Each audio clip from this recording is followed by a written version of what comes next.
Hi, writers. Okay, today I want to teach you that a great way to ensure your editing choices are clear and powerful is to use a checklist as your editing guide, zooming in especially on the conventions section of your checklist. So I want to go to this assignment that we have here. Or it's not an assignment, it's a page. We've been focusing on sentence structure in your, in our writing warm-ups with our run-on sentences. But today I want you to think about your transitions in your memoir. I have attached this really interesting video about Ishmael Bea. He was a child soldier and from Sierra Leone, and from a very young age, he was kidnapped from his village and drugged and given a weapon and forced to be in a really violent civil war that was going on in that country. And then he was basically rescued by UNICEF and then put in like a rehabilitation center. And he starts the story kind of from where it begins, like where he's getting adopted, like he talks about his new mother. It's essentially like his American foster mother.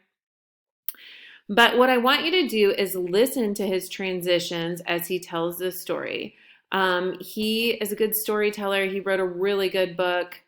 And like one thing he does is like makes it very clear to the reader like when things took place, and he flashes back and flashes forward to stories. So he like will tell you, relate to something that happened when he was a kid and then connect it to something in the present. So his structure is really interesting, and he uses good transitions to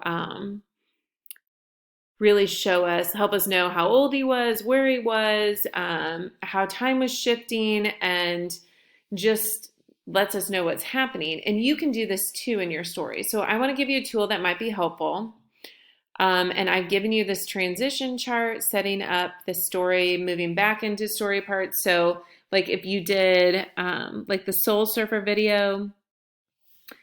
Soul Surfer story, if you started with the climax and then wanted to flash back, you could use one of these transitions. If you wanted to move into like a reflection piece where you're talking about something that was happening and then want to reflect about it, like, thinking back, I should have done this, or I realized, or something like that. In my story with Maine Dallas, at the end, I could be like, later looking back, I realized that we should have listened to Grandpa about the chickens, and I should have been more protective of Dallas and not had him treat them like pets. If you want to let the reader know that time has shifted, you could tell like a month later or 2 years later. You can also use subtitles that will help you with that too.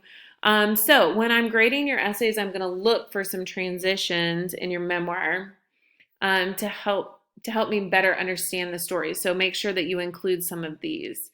All right. So today is Friday, and you are going to just still be editing your memoir but now you're editing it in Google Classroom. You have not turned it in. We're going to conference next week, so you should not be turning anything in yet. I want to make sure that I conference with you before you do so. Just use this checklist to really make sure you're on track. It will help you understand how I'm going to grade. All right, I look forward to reading your writing.